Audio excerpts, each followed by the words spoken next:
মানিকগঞ্জের ঘটনা। বড় ভাই প্রবাস থেকে আসছে 9 দিন হয়েছে। তার নাম উজ্জ্বল। তো ছোট ভাইয়ের সাথে তার নিজের স্ত্রীর, বড় ভাইয়ের স্ত্রীর একটা অবৈধ সম্পর্ক ছিল। সম্পর্কের জের ধরে তাকে মেরে ফেলা হয় মাত্র প্রবাস থেকে আসার 9 দিন পরে। বাবা মা ব্যাপারটা হয়তো বিশ্বাস করেনি। পরবর্তীতে পুলিশ ময়না তদন্ত বা বিভিন্ন ধরনের তদন্ত করে দেখতে পায় যে এটা তার স্ত্রী এবং ছোটো ভাইয়ের কাজ।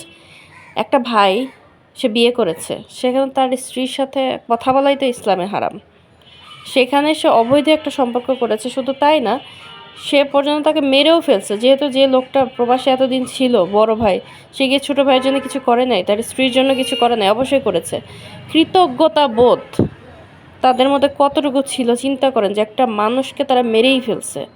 তাদের ভিতরে কোনো ভয় নাই, তাদের ভিতরে মানে কতটুকু মানসিকভাবে বিকৃত হলে একটা ভাই একটা ভাইকে খুন করতে পারে, একটা স্ত্রী তার স্বামীকে মেরে ফেলতে পারে।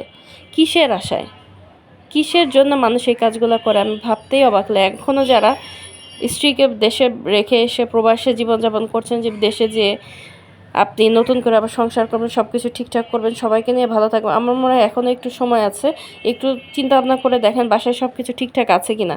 যদি ঠিকঠাক না থেকে থাকে, এসেই যে আপনি যা বলবেন তাই হবে তা কিন্তু না। চাইলেও কিন্তু প্রবাস থেকে অনেক কিছু খোঁজখবর করা যায়। কাজেই অন্ধভাবে বিশ্বাস না করে, পরিবার পরিজনকে অন্ধভাবে বিশ্বাস না করে, কারণ এখন যুগটাই হচ্ছে শেষ জামানা।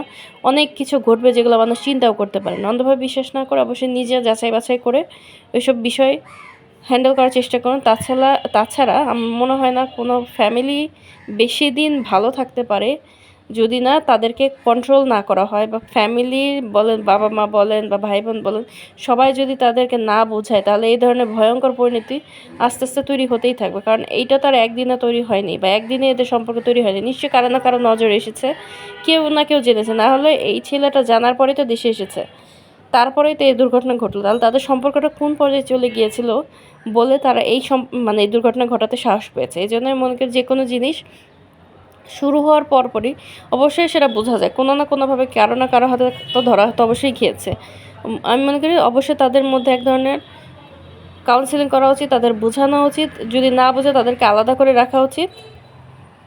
কারণ একটা পরিবার চাইলে অবশ্যই যে কোনো ভয়াবহ পরিস্থিতিকেও তারা সামাল দিতে পারে, এবং একটা খারাপ সিচুয়েশনকেও তারা ঘুরিয়ে আনতে পারে, মোড় ঘুরিয়ে দিতে পারে। আমি মনে করি এই জন্য সবাইকে সতর্ক থাকা উচিত। শুধুমাত্র কারো উপর একক দৃষ্টি দিয়ে বসে থাকলে চলবে না, যে তারা কখনো খারাপ কিছু করতে পারবে না বা নাও করার সম্ভাবনাই বেশি। সবারই সতর্ক দৃষ্টি রাখতে হবে, তাহলে সবাই ভালো থাকতে পারবে। আমার চ্যানেলটি ভালো লাগলে অবশ্যই লাইক, কমেন্ট এবং সাবস্ক্রাইব করবেন। আরও নতুন নতুন ভিডিও পাওয়ার জন্য আমার চ্যানেলের সাথেই থাকবেন। ধন্যবাদ সবাইকে।